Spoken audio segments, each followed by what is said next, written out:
আসসালামু আলাইকুম রহমতুল্লাহি ওবরকাতুহু। সম্মানিত দর্শক, সারা দেশে সেনা বিদ্রোহের যে খবর বা গুজব বা সংবাদ, এটি চাউর হয়ে গিয়েছিল এবং এই ঘটনার সঙ্গে সামঞ্জস্য রেখে মানুষের জনজীবনে আতঙ্ক ছড়িয়ে পড়েছিল।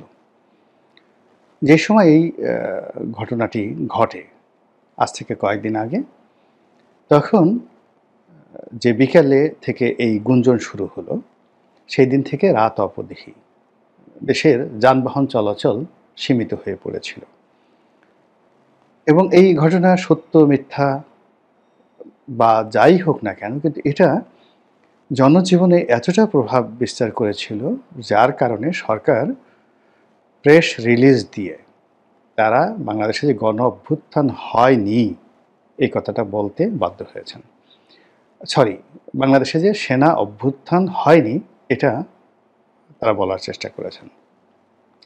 এখন আপনি আপনি আপনি বা আমি এটা কতটুকু বিশ্বাস করব সেটা আপনার আমার ব্যক্তিগত বিষয়, বা যদি কিছু হয়ে থাকে তাহলে কীভাবে হয়েছে, আর যদি কিছু না হয় তাহলে কেন এই ধরনের গুজব ছড়িয়ে পড়লো, এটি কি ভালো লক্ষণ কিনা, এই বিষয়গুলো নিয়ে মূলত আজকে আলোচনা করব। প্রথমত হলো যে আমরা এই বাংলাদেশের বেশিরভাগ মানুষ এখন দুই ভাগে বিভক্ত হয়ে পড়েছি। এক ভাগ বলছে যে ডক্টর মোহাম্মদ ইউনূসের সরকারের কোনো গতি নেই এবং চারিদিকে যেভাবে অনিয়ম অব্যবস্থাপনা চলছে এবং সরকার কোথাও নিয়ন্ত্রণ প্রতিষ্ঠা করতে পারছে না। তারা ব্যক্তিগতভাবে অনেকেই সৎ, কিন্তু তাদের নেতৃত্বের গুণাবলী নেই এবং তাদের কর্মী বাহিনী নেই, না থাকার কারণে তাদের কথা এখন একটা পুলিশের কনস্টেবল তো দূরের কথা, গ্রামের কোনো চৌকিদারও শোনে না। যদি সরকারের কোনো উপদেষ্টা একটা হুকুম দেন, সেই হুকুমটি ভয় জাগাবে, সমীহ জাগাবে, আতঙ্ক জাগাবে, মানতে বাধ্য করবে, এরকম কোনো চৌকিদার বাংলাদেশে আছে কি না আমার জানা নেই। ফলে কি হচ্ছে, থানা থানার মতো চলছে এবং থানা থানার মতো চলছে না, থানা চলছে পরিবেশ অনুযায়ী। ওসি সাহেব কেমন, এসপি সাহেব কেমন, ডিআইজি সাহেব কেমন, তার উপর একটা অবস্থা নির্ভর করছে। ২ নম্বর হলো যে ওই এলাকাতে জামাতের প্রাধান্য বেশি না বিএনপির প্রাধান্য বেশি নাকি আওয়ামী লীগের প্রাধান্য বেশি, সেই প্রকৃতি এবং পরিবেশের সঙ্গে থানা পুলিশ নিজেদেরকে তারা মানিয়ে নেওয়ার চেষ্টা করছে। থার্ড হলো জনগণের কে খুশি করার জন্য, সমাজে শান্তি স্থাপন করার জন্য অনেক সময় পুলিশ দেখা গেল কিছু অজনপ্রিয়, নিষ্ঠুর এবং নির্মম সিদ্ধান্ত নিয়ে থাকে, কিন্তু সেই সিদ্ধান্তগুলো এই সময়তে নেওয়াতে দূরের কথা, এই সকল ঘটনা যদি চোখের সামনে ঘটে তার অনেক পরে, নিরাপদ সময়ের পরে পুলিশ সেখানে গিয়ে উপস্থিত হয়। ঢাকার বেশ কয়েকটি এলাকাতে ভীষণ রকম সন্ত্রাস, চাঁদাবাজি বেড়েছে। একটি গ্রুপের নাম দেখলাম যে কবজি কাটা বাহিনী।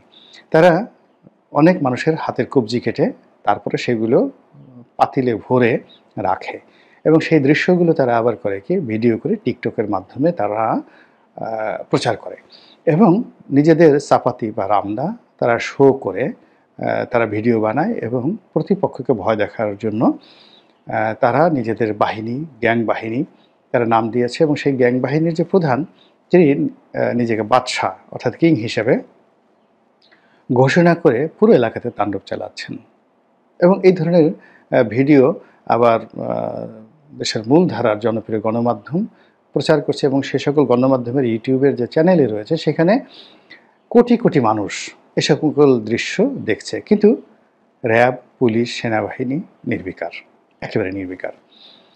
২ নম্বর হলো যে মাঝে মধ্যে অভিযান পরিচালনা হয়, আমরা পেপার পত্রিকায় দেখি, কিন্তু কোনো অভিযানের পরেই সংশ্লিষ্ট অপরাধপ্রবণ এলাকাগুলো, যেমন ধরুন সায়দাবাদ, তারপরে উত্তরার যে ১২ নম্বর সেক্টর থেকে টঙ্গী হয়ে একেবারে যাকে বলে গাজীপুর চৌরাস্তা পর্যন্ত, এরপরে আপনি যদি নারায়ণগঞ্জের ২৫০০ যান, ২৫০০ ইন্ডাস্ট্রিয়াল বেল্ট যেটা রয়েছে সেখান থেকে ভুলতা পর্যন্ত সেই এলাকা, এরপরে চট্টগ্রামের অনেকগুলো এলাকা, তারপরে টেকনাফের অনেকগুলো এলাকা, তারপরে কক্সবাজারের অনেকগুলো এলাকা রয়েছে। এইগুলোতে যেখানে চাঁদাবাজি করা যায়, যেখানে সীমান্ত রয়েছে, যেখানে ব্যবসা কেন্দ্র রয়েছে, প্রায় সব জায়গাতেই এরকম সন্ত্রাসী বাহিনী, ডাকাত বাহিনী, ডাকু বাহিনী গড়ে উঠেছে। এবং এদের সঙ্গে কোনো রাজনৈতিক যোগাযোগ নেই। এদের কারো নাম চাপাতি বাহিনী, কারো নাম অমুক বাহিনী, অমুক বাহিনী। তো এগুলো মানুষের জীবনকে তছনছ করে ছেড়ে দিচ্ছে। দ্বিতীয়ত যেটি হচ্ছে সেটি হলো যেখানে যেমন রাজনৈতিক দলগুলো যেখানে শক্তিশালী সেখানে রাজনৈতিক দলগুলো কিন্তু গণহারে চাঁদাবাজি করছে এবং এটা এত নির্মম যে এই চাঁদাবাজির বিরুদ্ধে কেউ সাক্ষ্য দিতে আসছে না, কেউ বিদ্রোহ করতে পারছে না, অঝরে কান্নাকাটি করে জাতীয় অর্থনীতির সর্বনাশ ঘটাচ্ছে, অনেকে বাস্তুচ্যুত হচ্ছেন, অনেকে ব্যবসা বাণিজ্য বন্ধ করে চলে যাচ্ছেন এবং এখানেও দেশের পুলিশ প্রশাসন থেকে শুরু করে এখন যারা রয়েছেন মাঠে তাদের ওইরকম কার্যকর ভূমিকা আমরা এখন পর্যন্ত দেখিনি। এরপরে যেটি হচ্ছে সেটি হলো যে ব্যবসা বাণিজ্য। তো ব্যবসা বাণিজ্যের দুটো বিষয় থাকে, লোকাল ইনভেস্টমেন্ট থাকে আর ফরেন ইনভেস্টমেন্ট থাকে। তো লোকাল ইনভেস্টমেন্ট, ফরেন ইনভেস্টমেন্ট গত ৬ মাসে তো হয়নি, বরং অনেকগুলো বড় বড় শিল্প কলকারখানাগুলো বন্ধ হয়ে গিয়ে পুরো অর্থনীতিকে এমন একটা চাপের মধ্যে ফেলেছে। ফলে সরকারের যে গ্রাফ, সেই গ্রাফগুলো বলতে গেলে বিশ্রী রকম অসামঞ্জস্যতায় পরিপূর্ণ। দেখানো হচ্ছে এক্সপোর্ট বেড়ে গেছে। তো এক্সপোর্ট বাড়া মানে আপনার ব্যবসা বাণিজ্য ভালো হচ্ছে, নাহলে এক্সপোর্ট বিগত ১ বছরের চেয়ে বেশি হলো কী করে? আর বাস্তবে গিয়ে দেখেন যে একটার পর একটা গার্মেন্টস বন্ধ হয়ে যাচ্ছে এবং আওয়ামী লীগ সরকারের আমলে যে সকল গার্মেন্টস কোম্পানি অন অ্যাভারেজে ২০,০০০ থেকে ৩০,০০০ শ্রমিক, ৪০,০০০ শ্রমিক, এরকম অন্তত পক্ষে আমার মতো মানুষই আমি ২০ থেকে ২৫টি গার্মেন্টস বন্ধ হয়ে গেছে, এই কথাগুলো বলতে পারবো। শিল্প কলকারখানার একই অবস্থা। অর্থাৎ সব মিলিয়ে ৫ লাখ লোকের কর্মসংস্থান বন্ধ হয়ে গেছে এবং একটা সিঙ্গেল লোকের কর্মসংস্থান হয়নি, শুধুমাত্র বড় বড় যাকে বলে গ্রুপ অফ কোম্পানিজ। আর যদি ছোট ছোট দোকানদারি বলেন, ব্যবসা বাণিজ্য বলেন, এখানে যে কত লোক বেকার হয়েছে তার কোনো ইয়াত্তা নাই। এর ফলে কি হলো, আপনি সন্ধ্যার পরে ছিনতাই, রাহাজানি, তারপরে পতিতাবৃত্তি থেকে শুরু করে নানা রকম অসামাজিক কর্মকাণ্ড, জুয়া ঠুয়া, এই যেগুলো মানুষের ফ্রাস্ট্রেশনের কারণে হয়, অভাবের কারণে হয়, সেগুলো গণহারে বাড়ছে। আর ওদিকে সরকারের রিজার্ভও কিন্তু বেড়ে যাচ্ছে। তো এরকম যে বিপরীতমুখী, অর্থাৎ শেখ হাসিনার যে পতনের ২ বছর আগে এরকম সব কিছু এলোমেলো হতো। যে তথ্য, রাষ্ট্রীয় তথ্য এবং ডাটা দেখা দিত বা দেখানো হতো, সেগুলো দেখে মনে হতো যে বাংলাদেশ সিঙ্গাপুর হয়ে গেছে। কিন্তু মাঠে ময়দানে গেলে শুধুমাত্র শেখ হাসিনাকে, আওয়ামী লীগকে গালাগাল করে মানুষ দিনাতিপাত করতেন। তো সেই অবস্থাটা এখন আরও প্রকট আকার ধারণ করেছে। ফলে কি হলো, যমুনাতে বসে ডক্টর মোহাম্মদ ইউনূস এবং তার যারা লোকজন রয়েছেন তারা বগল বাজাতে পারেন, কিন্তু যারা পথে ঘাটে চলেন, সাধারণ মানুষের সঙ্গে চলেন, তারা রীতিমতো এই হাহাকারটি তারা টের পাচ্ছেন। তো এই যে টের পাওয়ার কারণে কি হচ্ছে, এই সরকারের একটা বিকল্প শক্তি সবসময় চিন্তা করে এবং আমাদের দেশে কি হয়, গণতন্ত্র যেখানে ফেইল করে সেখানে সবসময় মানুষ সামরিক শাসনকে প্রথম দিকে সবাই স্বাগত জানায়। এটা দুনিয়াতে অনেক জায়গাতে। তো এখন এই গত ৫ মাসে ডক্টর মোহাম্মদ ইউনূসের যে সফলতা, ব্যর্থতা, তার সঙ্গে সঙ্গে যদি একটা নির্বাচন হয়, সেই নির্বাচন হওয়ার পর যারা যারা ক্ষমতায় আসবেন সেই বড় বড় রাজনৈতিক দলগুলো এই সময়টিতে যে অস্থিরতা দেখাচ্ছে, অধৈর্য দেখাচ্ছে এবং তাদের কর্মকাণ্ডে যে সকল নেতিবাচক বিষয়াদি ফুটে উঠেছে এবং তারা যেভাবে পরস্পরের সঙ্গে ঝগড়াঝাটি করছেন এবং তাদের অসংখ্য নেতাকর্মী যেভাবে সারা বাংলাদেশে দুর্নীতি, অনিয়মের সঙ্গে জড়িয়ে পড়েছেন, তাতে করে জনগণ মনে করছেন যে এই সকল ব্যবস্থার চেয়ে বোধহয় সামরিক শাসন হলে ভালো হয়। এই কথাগুলো এক শ্রেণীর মানুষ দিনে রাতে কল্পনা করে এবং সেই কল্পনার থেকেই দেখা যাচ্ছে কেউ হয়তো বলে ফেলেছে যে সামরিক অভ্যুত্থান হয়ে গেছে, ওটা হয়ে গেছে এবং সেই অনুযায়ী সারা বাংলাদেশ নাচানাচি শুরু করলো। এখন এটার ইম্প্যাক্ট কী? প্রথমত এরকম, এটা ধরেন একেবারে অ্যাবসলিউটলি মিথ্যা। এটার ভবিষ্যৎ যে কী? ভবিষ্যৎ কিন্তু খুবই খারাপ। ভবিষ্যৎ খারাপ হলো যে গাছের পাতা নড়ে চড়ে বন্ধুর কথা মনে পড়ে, গাছের পাতা নড়ে চড়ে আপনার কথা মনে পড়ে। আমরা ছোটোবেলায় এই ধরনের কবিতা দিয়ে স্বামী স্ত্রীকে চিঠি দিত, স্ত্রী স্বামীকে চিঠি দিত। তো সেই জিনিসটা হলো যে মানুষের মুখ দিয়ে যে কোনোভাবেই যে কথা বের হয় সেই কথা প্রকৃতি ঘটিয়ে দেয়। আবার মানুষ যে কথা মুখ দিয়ে বলে নিজের অজান্তে অন্তরে সেই বিষয়গুলো নিয়ে মানুষের মনে একটা ভয় থাকে, প্রচণ্ড রকম একটা ভয় থাকে। আপনি দেখুন, শেখ হাসিনার দুটো ভয় ছিল। প্রথম ভয় ছিল যে সেনাবাহিনী তার সঙ্গে বিট্রে করতে পারে। তো এই জন্য তিনি সেনাবাহিনীর বিকল্প পুলিশ বাহিনীকে শক্তিশালী করার চেষ্টা করেছেন এবং আমরা এখন জানতে পারছি, দেখতে পাচ্ছি যে পুলিশের হাতে এমন সব মারণাস্ত্র ছিল যেগুলো সেনাবাহিনীর হাতেও ছিল না। কিন্তু দেখুন, এই যে সেনাবাহিনীকে তিনি ভয় পেতেন এবং সেনাবাহিনীকে ধ্বংস করার জন্য তিনি এমন কতগুলো সিদ্ধান্ত নিয়েছেন যেগুলো আপাত দৃষ্টিতে মনে হবে সেনাবাহিনীর জন্য তিনি অনেক কিছু করেছেন। তিনি তাদেরকে দামি দামি গাড়ি দিয়েছেন, লোন দিয়েছেন, ব্যাংক দিয়েছেন, প্লট দিয়েছেন। তাদেরকে সেই যাকে বলা হয় ঝিলমিল প্রকল্প থেকে শুরু করে আরও অনেক কিছু করতে দিয়েছেন অবারিতভাবে। আর ৩ বেলা খাবার দিয়েছেন, বেল্ট পরার বাধ্যবাধকতা বাদ দিয়েছেন। ফলে বৃত্ত এবং বিলাসে তারা অলস হয়ে এই বাংলাদেশ সেনাবাহিনীর যে গৌরবোজ্জ্বল ভূমিকা ধ্বংস করবে, এটি বোঝার মতো প্রফেশনাল যে কর্মকর্তা যে আর্মিতে নেই, এটা কিন্তু বলা যায় না। ফলে অনেকে নগদ নারায়ণ পেয়ে খুব খুশি হয়েছে, কিন্তু বেশিরভাগ লোক কিন্তু তারা বিরক্ত হয়েছেন। তার সঙ্গে সঙ্গে সেনাবাহিনীর মধ্যে দলীয়করণ থেকে শুরু করে আওয়ামী লীগের জয় বাংলা সেখানে চালু করার চেষ্টা, এই জিনিসগুলো সেখানে নেতিবাচক প্রতিক্রিয়া তৈরি করেছে। কিন্তু শেখ হাসিনা সেটা বুঝতে পারেনি। সে মনে করে তার প্রকল্পগুলো সফল হয়েছে এবং শেখ হাসিনা সেনাবাহিনীকে নিয়ে যে ভয় করেছে, সেই ভয়টাই তার জীবনে বাস্তবে ঘটে গেছে। এবং এখানে আরেকটি কথা, তোমারে বুঝিবে যে গোকুলে বাড়িছে সে। তো সেনাবাহিনীর এই যে থ্রেট, এই থ্রেটটিকে মোকাবেলা করার জন্য তিনি তার যে ছোট বোনের দেবর মেজর জেনারেল তারেক সিদ্দিকী, তাকে সবসময় নিরাপত্তা উপদেষ্টা রূপে একেবারে সেনাপ্রধানের যাকে বলা হয় উপরে তাকে একটা সুপার নিউমারি পদ হিসেবে তিনি রেখেছেন। কোনো কাজে আসেনি। তিনি খুঁজে খুঁজে তার খুব একেবারে 100% বিশ্বস্ত এবং মনে হয়েছে কোনো অবস্থাতেই এরা তার বাইরে যাবে না এবং তাদের সঙ্গে আওয়ামী লীগের রাজনীতির কোনো সংযোগ আছে কিনা, এরকম লোকদেরকে খুঁজে খুঁজে এনে তিনি বিভিন্ন বড় বড় পদ পদবি থেকে একেবারে সেনাপ্রধান পর্যন্ত, ডিজি পর্যন্ত সেই জায়গাগুলোতে বসিয়েছেন। অথবা এই সকল পদে যে বসে যারা শেখ হাসিনাকে কনফার্ম করতে পেরেছে যে তারা 100% এখানে যাকে বলা হয়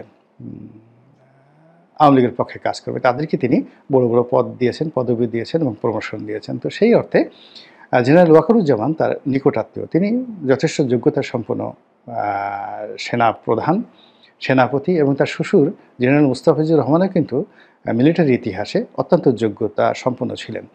তো সেই জেনারেল মুস্তাফিজকে তিনি সেনাপ্রধান হিসেবে রেখে যে সফলতা তিনি লাভ করেছিলেন, তারই মেয়ের জামাই, জেনারেল মুস্তাফিজের মেয়ের জামাই জেনারেল ওয়াকারুজ্জামান, যে তার আত্মীয়, তাকে তিনি সেনাপ্রধান বানিয়ে তিনি সেনাবাহিনীর যে ভীতি, এই ভীতিটি দূর করতে চেয়েছিলেন। কিন্তু নিয়তি এমন একটা জিনিস, তোমার বুঝিবে যে গোকুলে বাড়িছে সে। পরিস্থিতি এমন একটা পর্যায়ে চলে গেছে যে জেনারেল ওয়াকারুজ্জামান ইচ্ছা করলেও তিনি শেখ হাসিনার জন্য কিছু করতে পারতেন না। তিনি হয়তো বড়জোর কর্নেল জামিলের মতো জীবন দিতে পারতেন, আত্মাহুতি দিতে পারতেন, কিন্তু শেখ হাসিনার কোনো উপকার হতো না, বরং পরিস্থিতি আরও খারাপ হতো। তো এই যে দেখুন, আর তার যে দ্বিতীয় ভয়, শেখ হাসিনার দ্বিতীয় যে ভয়টা ছিল সেটা হলো যে তিনি তাকে পালানো লাগতে পারে, গণ-অভ্যুত্থান ঘটতে পারে যে কোনো সময় এবং জনগণ তার যত ভালো কাজই তিনি করেন না কেন, জনগণ কৃতজ্ঞ নয়, অকৃতজ্ঞ জনগণ, এদেরকে ডান্ডা মেরে ঠান্ডা করতে হবে। তো তিনি সবসময় ডান্ডা থেরাপি প্রয়োগ করেছেন এবং জনগণকে বিশ্বাস করেননি এবং জনগণ সম্পর্কে তার একান্ত আলোচনায় কখনই তার বিশ্বাস ছিল না। তার একটা ক্রোধ ছিল যে এই জনগণ তার বাবাকে মেরেছে, এই সেনাবাহিনী তার বাবাকে মেরেছে, আর এই জনগণ হাততালি দিয়েছে, একটা সিঙ্গেল লোক সেই দিন তার বাবার জন্য কাঁদেনি।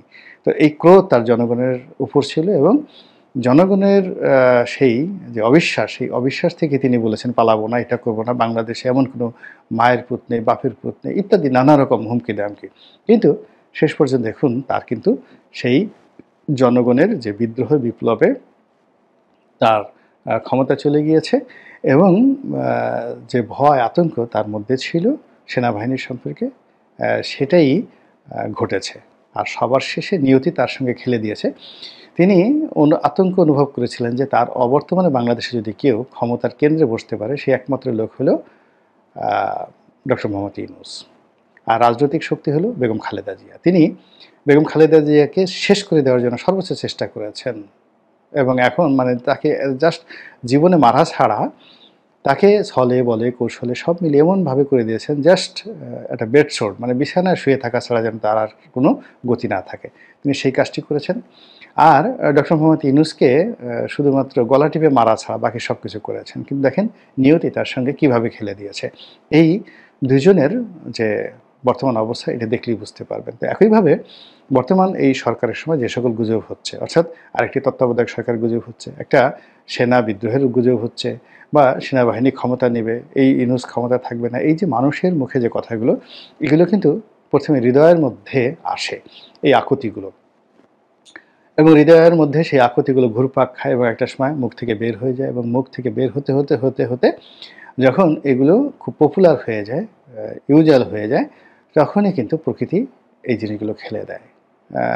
আমরা ছোটকালে শুনেছি সত্য মিথ্যা আলেম ওলামারা বলতে পারবে যে যেখানে ৪০ জন লোক থাকে সেখানে আল্লাহও আছেন এবং আল্লাহ সবসময় সংখ্যাগরিষ্ঠ মানুষের যে চিন্তা চেতনা মন, সেটা যেভাবেই মন্দ হোক যা হোক না কেন, সংখ্যাগরিষ্ঠের যে মতামত সেই মতামতকে আল্লাহ গণতান্ত্রিকভাবে আল্লাহ সেটাকে মদত দান করেন। ফলে কি হলো, যেখানে বনী ইসরাইল সেখানে বনী ইসরাইলদের নেতা হয়, যেখানে জাহেলিয়াত সেখানে জাহেলদের নেতা হয়, যেখানে ভালো মানুষ সেখানে ভালো মানুষদের নেতা হয়। এটা প্রকৃতির একটা লীলা খেলা। তো সেই প্রকৃতির লীলা খেলাতে বাংলাদেশে এই চলমান সময় সেনা অভ্যুত্থান থেকে শুরু করে যা কিছুই হচ্ছে বা অন্য যে কোনো গুজব যা কিছু বাজারে প্রচলিত হচ্ছে, প্লিজ আপনারা এগুলোকে শুধু গুজব হিসেবে নেবেন না, বরং এই গুজবগুলো কেন এলো, কীভাবে এলো, এর পেছনে মূল কারণটা কি, আসল ঘটনা কি, সেইগুলোকে চিন্তা ভাবনা করে যদি তওবা করেন, প্রিকশন নেন এবং এই সকল গুজব যেন তৈরি না হয় সেইভাবে সফট আপনি নিয়ম নীতি চালু করেন।